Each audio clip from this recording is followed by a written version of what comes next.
En sa mosquée de Médine, il reçoit la même année, en 628, une délégation d'évêques de chrétiens nestoriens de Najran, n'est-ce pas, professeur, venus parler de dogme avec lui au cours d'une ordalie. Malgré l'échec de la discussion, le prophète accepte de laisser célébrer la messe des rameaux dans une partie de sa mosquée. Au cours d'une discussion, le prophète et ses compagnons voient passer le convoi funèbre d'un juif. Le prophète se lève en silence, en signe de respect. À ses compagnons surpris, il dit, n'est-ce pas une âme qui passe? Entrant victorieux à la Mecque, sa ville natale en 630, dont les citoyens l'avaient si durement combattu.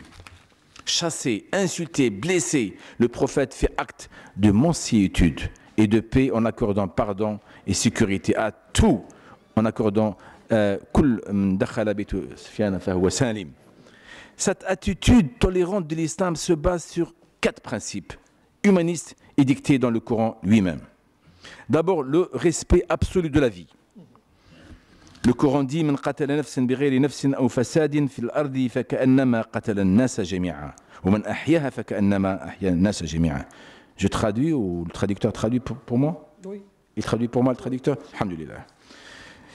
Le deuxième principe, c'est l'humilité du croyant. Le troisième hadith, il dit soyez humble, qu'aucun homme n'agresse un autre et que nul ne se vante auprès d'autrui. Troisième principe, la justice et le pardon. Le Coran dit dans le Mumtahina, sourate 60, La yanhakum Allahu an alladhina lam yuqatilukum fi ad-din wa lam yukhrijukum min diyarikum. Dieu vous incite à être juste et bon envers ceux qui ne vous attaquent pas dans votre foi, ni chassés de vos foyers. Et la sourate 2, verset 143, ainsi nous avons fait de vous une communauté juste du milieu. Le Coran dit aussi dans la sourate, toujours la sourate Ali Imran, verset 104,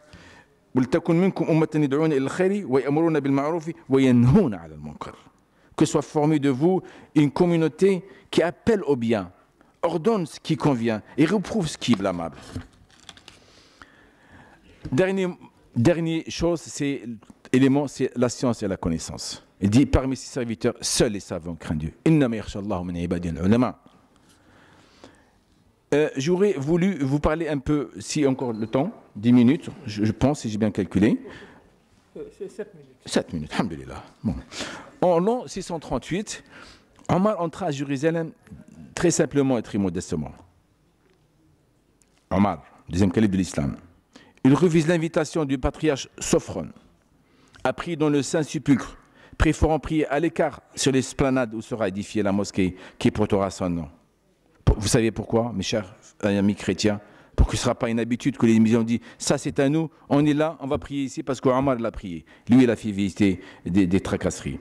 Une des périodes les plus marquantes de l'histoire des peuples musulmans dans le domaine de la tolérance est celle de l'Andalousie, bien entendu, et celle de la Sicile. De ces 2 régions de l'Europe au sud, la civilisation musulmane a été littéralement absorbée, adaptée, partagée par des religions et des peuples très différents qui ont construit ensemble une culture, une civilisation en langue arabe qui a marqué l'Europe, juifs, chrétiens, musulmans, etc., etc. Encore 5 minutes, mon frère? 4 minutes.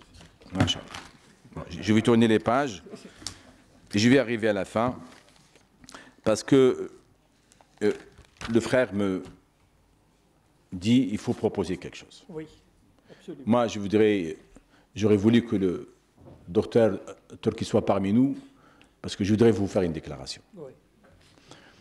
En 93, je suis témoin oculaire, il y a un autre témoin dans la salle, Dr Ben Mansour, il était là. Il nous a incité de faire une coordination à la mosquée de Paris. Et depuis 1993, je dirais malgré les problèmes que nous avons toujours travaillé la main dans la main, sous l'impulsion de Dr Mansour. J'aurais voulu vous lire un communiqué émanant du recteur de la mosquée de Paris, car ça fait quelques jours que nous vivons dans un moment trouble pour nous, les musulmans, qu'une fédération qui, depuis une trentaine d'années, éduque nos enfants, construit nos mosquées, anime nos mosquées, prêche la bonne parole, dans les vivre ensemble. À mes côtés, Dr Ahmed Jaballah, qui gère une grande faculté de la formation des cadres religieux, et nous travaillons la main dans la main. Et je vois qu'un État, qui s'appelle les Émirats, je pense, a déclaré que l'OIF est une organisation terroriste. Donc, s'ils sont terroristes, nous sommes donc tous des terroristes. Mais ce n'est pas possible.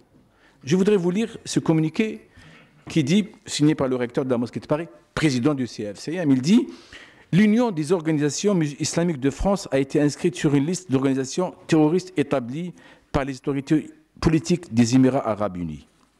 Cette décision est aussi consternante qu'injustifiée et constitue un inquiétant amalgame.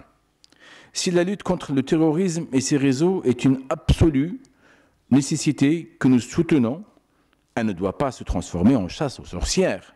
L'OIF ne peut pas être qualifiée d'organisation terroriste. La Grande Mosquée de Paris et l'Union des organisations islamiques de France ont toujours travaillé ensemble et continuent à le faire dans un respect mutuel sur les grands dossiers qui touchent l'islam et les musulmans de France. Ce travail a toujours été dans un effet d'esprit, de fraternité et de concertation au-delà de nos différences. Nous reconnaissons en l'OIF une institution responsable qui œuvre pour la paix sociale et l'intégration de l'islam et des musulmans dans le paysage français en respectant les lois de la République. La Grande Mosquée de Paris attend des autorités émiraties la reconsidération de leurs décisions afin de lever toute ambiguïté et de pouvoir ainsi lutter efficacement contre le terrorisme. Si j'ai une chose à demander à M. Dr Turki, c'est une chose, c'est d'encourager, d'aider les institutions qui éduquent nos enfants, qui forment nos cadres. C'est maintenant qu'il faut qu'on préserve nos écoles qui vont former les cadres de demain. On ne demande pas surtout un soutien financier ou autre, nous demandons surtout un soutien moral, un soutien politique.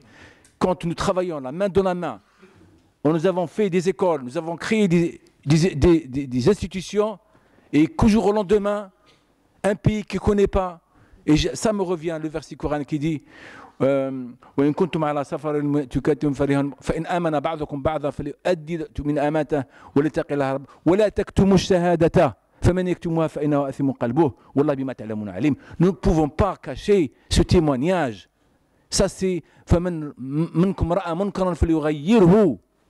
Nous ne pouvons pas rester silencieux parce qu'il y a quelque chose qui ne va pas dans les décisions politiques. Nous sommes des institutions qui travaillent pour l'islam. Fils Abilillah.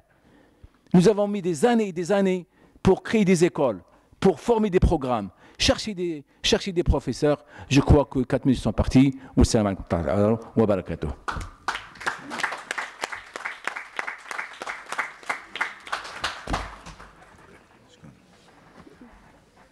Cher professeur, votre appel, cher, est entendu.